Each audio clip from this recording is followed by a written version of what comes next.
राधे राधे दोस्तों, प्रीति चौरसिया ब्लॉग में आप सभी का स्वागत है। दियाल का अभिशाप में बनना है। कैसे आप लोग? उम्मीद कर रही आप सभी बहुत ही अच्छे होंगे।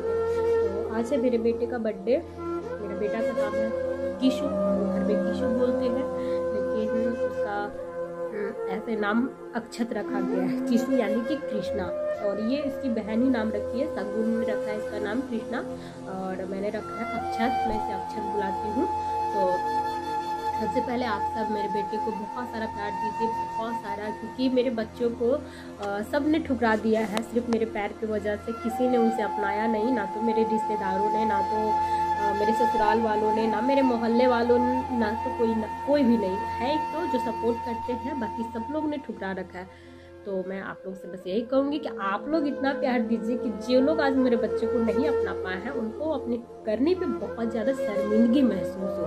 और मेरे बच्चों को सबका प्यार मिलना चाहिए, आप सबका। और मैं यही आप सबसे क्या बोलते रिक्वेस्ट करते हैं और उम्मीद भी करती हूँ। तो आज के ब्लॉग में मैं सारी चीज़ें बताऊँगी कि मैंने अपने बेटे को जन्म देते समय कितना सारा कष्ट झेला, और मेरे साथ कौन था, क्या मेरे पति ने साथ दिया था बच्चे को लाने में, या फिर मैंने क्यों चलना छोड़ दिया, क्या मैं ऐसे ही चलती थी, और क्या क्या मेरे साथ तकलीफें आई, मैं वो सारी चीज़ें आज शेयर करूँगी। तो आपसे बस इतना ही कहूँगी कि आज का ये ब्लॉग ना पूरा देखिएगा, क्योंकि आज का ब्लॉग मैं किसी से लड़ाई नहीं, किसी से झगड़ा नहीं, किसी से कोई शिकायत नहीं, आज बस मैं अपनी तकलीफ़ें बताऊँगी। तो आप लोग सुनोगे तो आप लोग को भी अंदाज़ा होगा, जो लोग मुझे पैर से जज करते हैं तो उनको भी समझ में आएगा कि भले मेरे पैर में दिक्कत है, लेकिन हौसलों में मैं किसी से कम नहीं हूँ। और चलिए इसी बात पे आप लोग लाइक कर दीजिए और हैप्पी बर्थडे लिख दीजिए। हैप्पी बर्थडे अक्षत। तो सबसे पहले मैं बताती हूँ कि बात उन दिनों की है जब सगुन मेरी 3 साल की हो गई थी, और उसमें मैं किराया पे रहती थी अरगोड़ा चौक में। तो वहाँ पे रहती थी, और मेरी बेटी 3 साल की हो ही चुकी थी, तो मुझे दूसरा बच्चा करना था, क्योंकि मेरे साथ ये सारी प्रॉब्लम तब भी थी। तो मैं जानती थी कि अगर मैं दोनों बच्चों को एक साथ बड़ा कर लूँगी तो मुझे अपने आप को भी टाइम देने का मौका मिलेगा। फिर मैं दोनों बच्चों को स्कूल चाहे तो मैं काम वाम करूँगी तो अपने आप को भी टाइम दे पाऊँगी, और इसलिए मैं टाइम टेकिंग नहीं ले रही थी। और मैं जानती हूँ कि जैसे कि मेरा चलना फिरना ज़्यादा है नहीं, तो हो सके फ्यूचर में मुझे डायबिटीज़, थायराइड, चाहे और जो प्रॉब्लम होती है हेल्थ को लेकर, वो सारी चीज़ें हो जाएगी, तो मैं बच्चे शायद नहीं कर पाऊँगी, और मेरे साथ ऐसा कोई है नहीं कि मुझे सपोर्ट करेगा। तो इसके लिए मैंने बहुत लड़ाई करा इससे कि मुझे दूसरा बेबी चाहिए चाहिए चाहिए। ये मना ही कर रहा था कि नहीं अभी समय नहीं है, 5 साल बाद। मैंने कहा 5 साल बाद भी मुझे अकेले ही करना है, और 5 साल बाद तो मेरी बेटी बहुत बड़ी हो जाएगी, फिर एक छोटा बच्चा लाना और फिर से वही सारी चीज़ें अकेले मैनेज करना बहुत दिक्कत हो जाता। तो मैंने बोला कि तुम नहीं जानते हो मेरी प्रॉब्लम क्या है, तो मुझे कहीं लिख करके दे दो, छोड़ दो बेटा। आज इसी का बर्थडे है, हैप्पी बोलो बेटा, नमस्ते।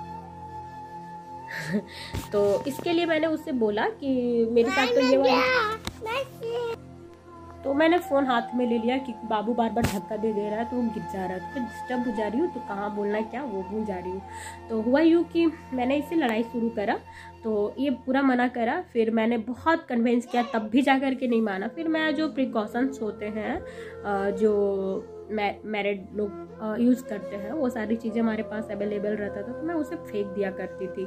तो फेंक देती थी, तो उसके बाद हमारा मतलब कि जैसे कि आप 3 सालों तक अगर कंटिन्यू आप कुछ यूज़ कर रहे हो, तो उसके बाद तुरंत बेबी आप कंसीव नहीं कर पाते हो। तो मैं डर गई थी कि कहीं मेरे साथ कुछ इशू तो नहीं हो गया।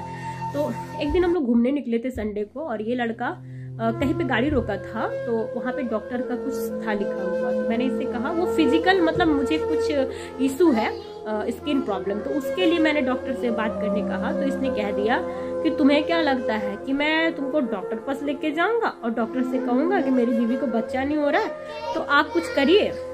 मैं ऐसा नहीं करूँगा। मुझे बहुत बुरा लगा, क्योंकि मैं उस सेंस में बोली ही नहीं थी, मैं दूसरी चीज़ों के लिए बोली थी, और इसने वहाँ पे ले जा करके बोला था। तो भगवान सुनते हैं मेरी, और उसके नेक्स्ट मतलब वीक में ही पता चला कि मैं प्रेग्नेंट हूँ। और मेरी प्रेगनेंसी तो गुड न्यूज़ हो ही नहीं सकती, क्योंकि जैसे मैं प्रेग्नेंट होती हूँ ना, मेरा 4 मंथ तक बिल्कुल सीरियस वाला कंडीशन रहता है दोस्तों। पानी नहीं पी सकती हूँ, खाना नहीं, मैं किसी से बात नहीं कर सकती हूँ। तो और मैं दिन भर उल्टी करती थी, दिन भर सारा टाइम। और ऊपर से एक 3 साल की बेटी, उसके लिए भी खाना बनाना जो मैं कर नहीं पा रही थी, बहुत प्रॉब्लम हो रहा था। और ये लड़का मेरे से 3 महीना तक बात नहीं करा। क्यों? क्योंकि इसको लग रहा था कि मेरी बेटी ही होगी, और मुझे भी लग रहा था बेटी ही होगी, क्योंकि मैं जैसे शगुन के टाइम में मेरी उल्टियाँ कंटिन्यू थी, वैसे बाबू के टाइम में था, सेम प्रोसेस था। अब मैं बिल्कुल लाइट वाइट बंद करके सोई रहती थी, कोई खाना पीना नहीं, मैं बिल्कुल अधमरी हो गई थी। और उस टाइम पे आप लोगों को पता है कि किसी का सपोर्ट का बहुत ज़रूरत होता है। मुझे तभी नहीं मिला, ना तो ये मुझसे अच्छे से बात करता था, ना तो मेरा ख्याल रखता था, कुछ भी नहीं। मैं जैसी हूँ, जिस अवस्था में हूँ, वैसी अवस्था में, मतलब ये बहुत लापरवाह है दोस्तों। मैं बता रही, जिसका हाथ पैर होता ना, वो इसके साथ कभी एडजस्ट नहीं करता।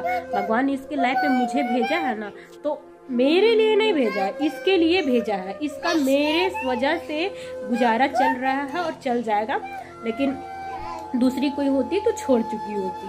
तो कहने का मतलब ये है कि फिर मेरी, और उल्टी करने के लिए मैं चारों तरफ प्लास्टिक रखती थी, हर एक तरफ। मेरे बेड के नीचे आपको मिलता, यहाँ वहाँ, क्योंकि मैं चल पाती नहीं हूँ तो तुरंत दौड़ के कैसे जाऊँगी वैसे अवस्था में। तो कई बार तो मैं घर में ही कर देती थी, और उसके बाद फिर साफ करने के दौरान मुझसे फिर उल्टियाँ हो जाती थी। और मैं जिस घर में रह रही थी वहाँ पे बहुत छोटा सा कमरा था दोस्तों, एक कमरा था, और उस कमरे में मतलब बिच्छू उच्छू सब आ जाता था, क्योंकि वो पुराना घर था। और उस वक्त मुझे सफाई वाली बहुत ज़्यादा फोबिया हो चुकी थी, तो कहीं से भी थोड़ा सा भी गंद लगता था ना तो मुझे उल्टियाँ हो जाती थी। तो मैंने इसे कहा कि कितनी बार, उससे पहले मैंने बहुत बार लड़ाई करा था कि रूम बदल दो, क्योंकि बिच्छू उच्छू निकलता है। अब मेरी बेटी छोटी सी खेलती वेलती रहती है, काट देगा, हमारे समय तो उसके साथ रहेंगे नहीं। लेकिन ये हमेशा दूसरे पे डिपेंड लड़का, कभी अपने पे था नहीं कि ये करता कोई काम अपने भाई के बिना, ये कभी किया नहीं। तो इसका खामियाजा मैं भुगत रही हूँ।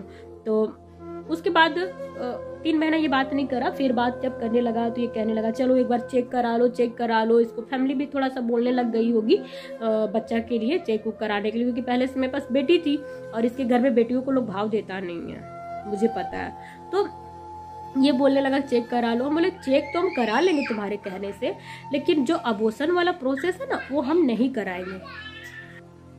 और उस समय कोरोना का दोस्तों दूसरा लहर था, तो इसके लिए कोरोना मतलब लॉकडाउन वाली सिस्टम फिर से आ गया था। तो मैं बहुत ज़्यादा मतलब ये हमको बहुत कॉन्विंस किया, बहुत जिद भी मचाया कि चेक करा लो, बेटा होगा तो मेरे घर वाले फिर से हमको दूसरी शादी के लिए बोलेगा ही बोलेगा। और लेकिन हम इसका एक बात भी नहीं सुने। और फिर मेरा तबीयत ख़राब बहुत ज़्यादा होने लगा, क्योंकि हम बेटी टाइम वाला जो प्रिस्क्रिप्शन था दवाई का, वही दवाई खाते थे दोस्तों, और वो काम नहीं किया क्योंकि वो थोड़ा सा कम पावर का था। तो मैं डॉक्टर के पास गई, जो बेटी के टाइम पे जिस डॉक्टर के पास गई थी उसी डॉक्टर के पास। मगर उस डॉक्टर ने मुझसे ऐसी बातें कही कि मैं फिर 9 महीना में मैं किसी डॉक्टर से नहीं मिल पाई, क्योंकि उसने मुझे इतना डिमोटिवेट किया। मैं जैसे डॉक्टर के पास गई, और उस वक्त मैं चलती थी बैसाखी के बल पे, क्योंकि पेट बड़ा नहीं हुआ था तो मुझे चलने में दिक्कत नहीं आता था। तो मैं बैसाखी में कंटिन्यू चल ले रही थी। तो बैसाखी में चल करके ही गई थी, ऐसा भी नहीं कि मैं हाथ के बल पे गई थी, मैं चल करके ही गई थी। तो जब मैं गई डॉक्टर के पास तो डॉक्टर ने मुझे बहुत डांटा, बोला कि तुम्हें बच्चा करने का क्या ज़रूरत है, तुम्हारे पास एक बच्चा ऑलरेडी है, तुम दूसरा क्यों कर रही हो?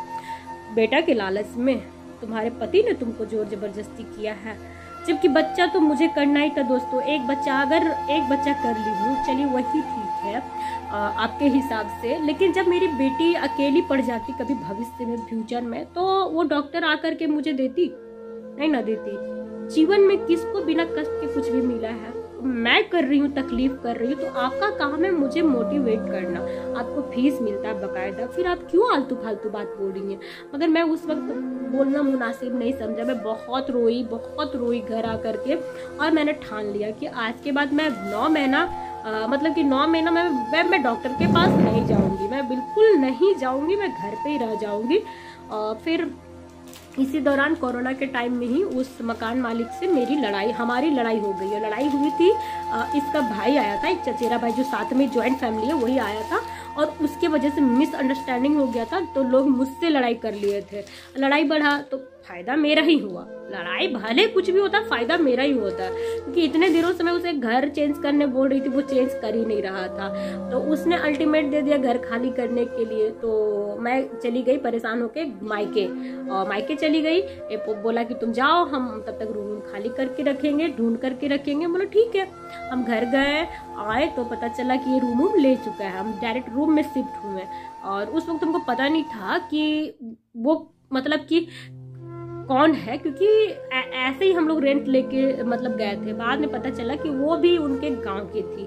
तो उनसे भी हमारा बहुत कुछ हुआ है, लेकिन मैं अभी उस विषय में नहीं बोलूंगी, क्योंकि बोलूंगी, अलग से बोलूंगी जब मुझे वो बोलेगी कुछ, तब मैं उसके बारे में बोलूंगी। अभी मैं उनके बारे में नहीं बोलना चाहती हूँ। तो वो हुआ।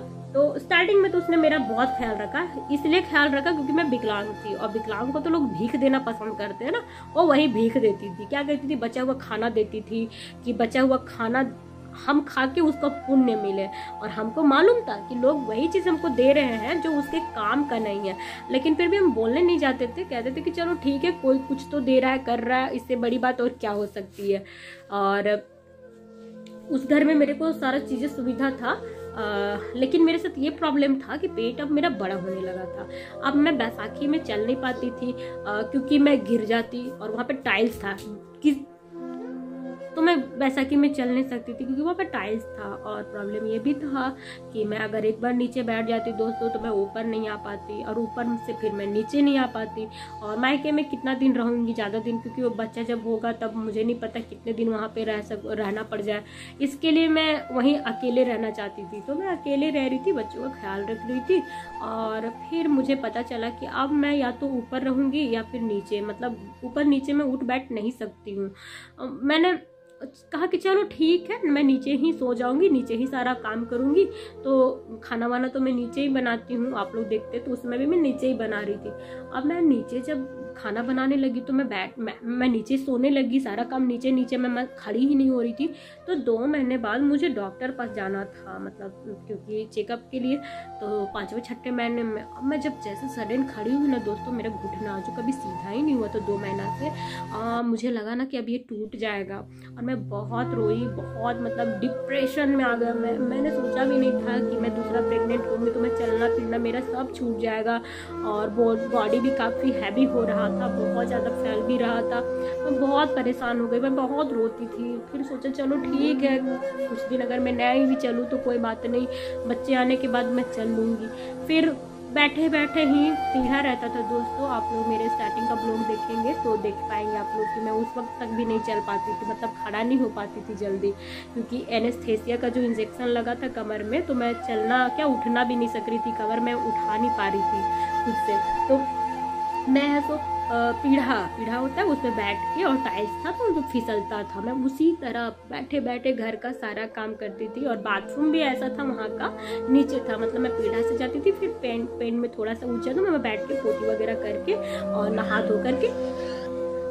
धो करके मैं निकल जाती थी। तो इस तरीके से मेरा लगभग 8वां महीना तक हो गया। 8वां महीना जब चढ़ा तो मुझे घर जाना था। और फिर मैं जैसे कि उठ ही नहीं पाई तो मैं डॉक्टर पास फिर गई ही नहीं, कभी नहीं गई, मैं घर में ही रहती थी। और पता चलता था मुझे मेरा बच्चा कैसा है। जब बच्चे मूव करते थे तो मुझे मूव करता था तो मैं जानती थी कि मेरा बच्चा ठीक है, और इससे मैं अपने आप को करती थी। लेकिन बहुत टेंशन लगता था, क्योंकि पता चलता अगर कुछ बच्चा में कमी है, क्या है। मैं ना डॉक्टर पास जा रही हूँ, ना अल्ट्रासाउंड करा पा रही हूँ, कुछ भी नहीं था मेरे पास। मैं 9 महीने भगवान के भरोसे ही थी। तो मैंने कहा जो भी हो चलो। और मैं जब थोड़ा सा तकलीफ होता था मैं बोलती थी कि बहुत तकलीफ हो रहा है ऐसे करके, मतलब बैठती उठती थी। तो क्योंकि मेरा पेट इतना बढ़ गया था ना दोस्तों कि मैं जब बैठती थी ना तो पहले मेरा पेट ही जमीन पे आ जाता था, मैं बैठती नहीं थी, नीचे लेटी रहती थी। बहुत ज़्यादा फैट बढ़ गया था मेरा, बहुत ज़्यादा। तो इसके वजह से मैं जब कुछ रात को सोते वक्त, तो जब मैं तकलीफ अपना इसे शेयर करना चाहती थी तो उससे पहले ही ये बोल देता था कि तुमको बच्चा करने कौन बोला था। मैंने बोला नहीं ना, मेरे घर वाले भी तुमको नहीं बोले, कितना अच्छा तुम एक ही बच्चा में रहती, तुमको तो दूसरा बच्चा करना ही नहीं था, क्यों करने गई। मतलब है क्या, अपनी तकलीफ सुनाऊंगी दोस्तों। यही मुझे इतना ताना मार देता था कि मैं अपना मन का बात अपने मन में ही रख लेती थी। और फिर ऐसे करते करते 8वां महीना हो गया पूरा कंप्लीट। तो मुझे मेरा घर जाना था क्योंकि डिलीवरी मुझे वहीं करानी थी, ससुराल वाले का तो कोई लेन देन है नहीं। तो मैं चली गई घर स्कूटी में बैठ के। तो मैंने सोचा था कि इधर ही से जाऊंगी तो डॉक्टर से मिलते हुए जाऊंगी, पता भी करा लिया था, और जा करके मैं फिर उसी हॉस्पिटल में अपना डिलीवरी भी करवाऊंगी क्योंकि मेरा सीजर होता है। सीजर के अलावा बच्चे में से उससे नहीं होते नॉर्मल। तो मैं जब गई वहाँ पे, पहले इधर ही से जाते समय रांची से हजारीबाग, तो वहाँ पे गई मैं जब, तो बहुत मुझे डांटी। पहले तो डॉक्टर बहुत डांटी, बहुत, क्योंकि मैं चल नहीं सक रही थी, बिल्कुल नहीं। व्हील चेयर से मैं अंदर गई थी और बहुत मुश्किल से मुझे लेके गया अंदर, डॉक्टर के केबिन तक लेके गया था। तो डॉक्टर बहुत डांटी। पहले तो उसने कहा कि मैं एडमिट नहीं करूंगी क्योंकि मुझे नहीं पता कि आप क्यों डॉक्टर से नहीं मिले, आप बता रहे आपके घुटने में दर्द है, ये वो, तो हो सके आपके साथ और कुछ मेडिकल रिपोर्ट्स मतलब इशू हो, बाद में मुझे प्रॉब्लम होगा, कुछ अगर हो जाए तो मेरे हॉस्पिटल पे आप लोग उंगली करिएगा ऐसे वैसे। तो फिर मैं बहुत कन्विंस करी, मैं बहुत रोने लगी कि ऐसी बात नहीं है, रखो बेटा रखो, मेरे साथ ये प्रॉब्लम है, ऐसे वैसे बताएं। फिर बहुत देर बाद वो नॉर्मल हुई। उसके बाद फिर मेरा चेक